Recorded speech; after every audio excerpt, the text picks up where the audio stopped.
Üz baxımımın ikinci günündən salamlar. Burada öz makiyajımı göstərirəm. Çox da belə adətən alt kipriyimə tuş sürtmürəm. Burada onu sürtmüşəm. Pis görsənir, onu göstərirəm. Və kofe ilə şokolad yeyən demək olar ki, bəlkə də yeganə qız mənəm. Burada bu kitabı göstərirəm. Hələ başlamamışam. Ona başlayacağam. Burada biraz overthink eləyirəm. Daha sonra keçirik nəyə? Gecəyə. Burada üzümə sadəcə nəmləndirici vururam. Home Life-dan almışdım əvvəl. Dünən glikolik asid vurmuşduq, amma bugün sadəcə tək nəmləndirici vurdum.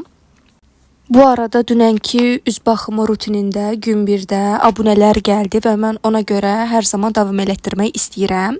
Burada üzümə masaj eləyirəm. Məncə masajların həqiqətən xeyri var. Yəni istəyənlər edə bilər.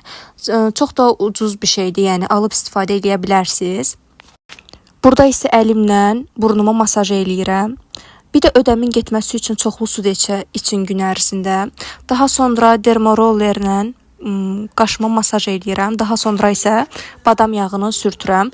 Bu qaşların gurlaşmasına səbəb olacaq. Və bu qədər bitdi. Gələn videolarda görüşənədək.